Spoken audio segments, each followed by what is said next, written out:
Hi friends, మిగిలిన ఉప్మాతోటి kebabs చేశానండి. చాలా బాగున్నాయి. మా పిల్లలు బాగా ఇష్టంగా తిన్నారనమాట. ఇలా మిగిలిన ఉప్మాను ఒక బౌల్లో వేసేసుకొని దాంట్లో ఉన్న పచ్చిమిర్చి కరివేపాకుని తీసేసుకొని పక్కన పెట్టేసుకోవాలి. ఉప్మాని ఉండలు లేకుండా ఈ విధంగా స్మాష్ చేసేసుకోవాలి.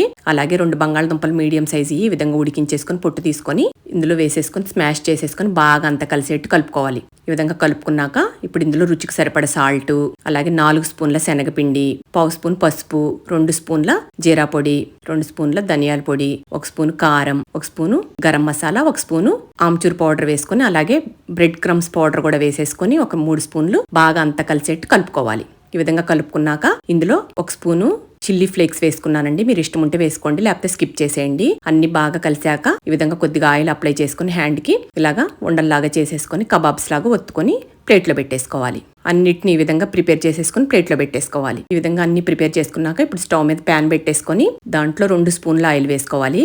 ఈ విధంగా ప్యాన్ నిండుగా ఆయిల్ వేసేసుకొని ఈ విధంగా కబాబ్స్ ని ఒక్కొక్క దాన్ని ఈ విధంగా పెట్టేసుకోవాలి. మీరు కావాలంటే డీప్ ఫ్రై అయినా చేసుకోవచ్చండి. నేను ఇలాగా ప్యాన్ మీద కాల్చుకున్నాను అనమాట. 2 వైపులా ఈ విధంగా వేగాక ఇలాగ ప్లేట్లోకి తీసేసుకోవాలి. మధ్యలో ముందు వేగిపోతాయి కదండి, అందుకని ఈ విధంగా తీసేసుకున్నాను. తర్వాత కూడా ఫ్లిప్ చేసుకొని అన్ని వేగాక ప్లేట్లోకి సర్వ్ చేయండి. పిల్లలు చాలా ఇష్టంగా తింటారు. ఖచ్చితంగా ట్రై చేయండి.